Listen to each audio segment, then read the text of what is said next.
நாளையில் புற்றுநோய் சரியாகும். இந்திய விஞ்ஞானிகள் சாதனை. இனி புற்றுநோய்க்கு குட் பை சொல்லுங்க. இந்த நூற்றாண்டில் கடுமையாக பரவி வரும் மிக கொடிய நோய்களில் ஒன்றான புற்றுநோய் உலகின் மிக ஆபத்தான கொலைகார நோயாக மாறிவிட்டது.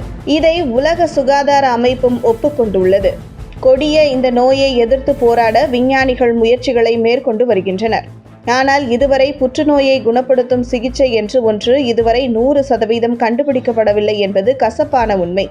புற்றுநோய் சிகிச்சையின் போது மருந்துகள், அறுவை சிகிச்சை, கதிர்வீச்சு சிகிச்சை, கொல்லப்பட இருக்கும் புற்றுநோய் செல்களில் இருந்து குரோமோசோம்களின் சிறு பகுதி பிரிந்து வெளிவந்து அவை இரத்தம், நிணநீர் வழியாக புற இடங்களுக்கு சென்று சுகாதாரத்துடன் இருக்கும் நல்ல செல்களோடு தன்னை இணைத்து கொண்டு அங்கு புற்றுநோய் பரவலை ஏற்படுத்துகிறது என ஆதாரங்களுடன் கண்டறிந்துள்ளனர்.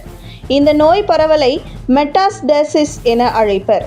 எனவே புற்றுநோய்க்கு எடுக்கப்படும் அனைத்து சிகிச்சைகளுமோ புற்றுநோய் செல்களின் குரோமோசோம்கள் சிறு பகுதி பிரிந்து சென்று நல்ல செல்களுடன் தன்னை இணைத்து கொண்டு அங்கும் புற்றுநோய் பாதிப்பை ஏற்படுத்துகின்றன என்ற புது செய்தியும் ஆதாரங்களுடன் தெரியவந்துள்ளது.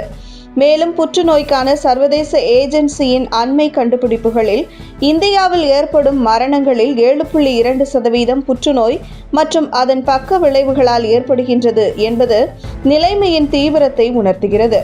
மேலும் முதல் முறை கேன்சர் பாதிப்பிற்கு சிகிச்சை பெற்ற ஒருவருக்கு 2வது முறை கேன்சர் வர பல வாய்ப்புகள் உள்ளது. இதனை தடுக்கும் மருந்தை மாத்திரை வடிவில் டாடா இன்ஸ்டிடியூட் தற்போது கண்டுபிடித்துள்ளது. டாடா இன்ஸ்டிடியூட் ஆராய்ச்சியாளர்கள் மற்றும் மருத்துவர்கள் கடந்த 10 ஆண்டுகளாக ஆராய்ச்சி செய்து உருவாக்கியுள்ள இந்த மாத்திரையானது ஜூன், ஜூலை மாதங்களில் இந்திய உணவு பாதுகாப்பு மற்றும் தர நிர்ணய ஆணையத்தின் ஒப்புதலை பெற வாய்ப்புள்ளது.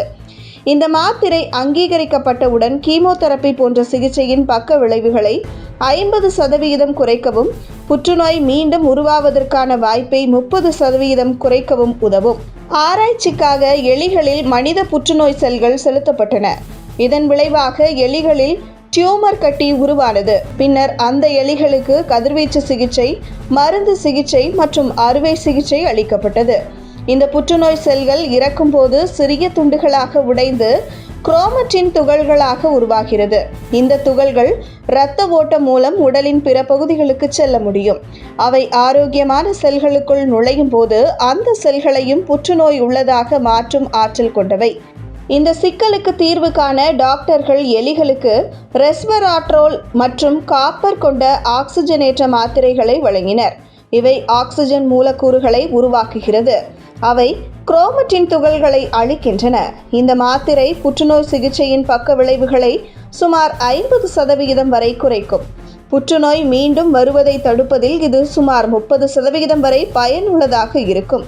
மேலும் இது கணையம், நுரையீரல் மற்றும் வாய் புற்றுநோய்க்கும் பயனுள்ளதாக இருக்கும். Tata institute of fundamental research விஞ்ஞானிகள் இந்த மாத்திரையை அங்கீகரிக்க FSSAIக்கு விண்ணப்பித்துள்ளனர். ஒப்புதல் கிடைத்த பிறகு ஜூன், ஜூலை முதல் சந்தையில் கிடைக்கும். புற்றுநோய் சிகிச்சையை மேம்படுத்த இந்த டேப்லெட் பெரிய அளவில் உதவும். புற்றுநோய் சிகிச்சைக்கான செலவுகள் லட்சங்கள் முதல் கோடிகள் வரை இருக்கும் வேளையில் இந்த மாத்திரை நாட்டின் எல்லா இடங்களிலும் வெறும் 100 ரூபாய்க்கு கிடைக்கும் என்று தெரிவித்துள்ளனர். உங்கள் தின சேவல்.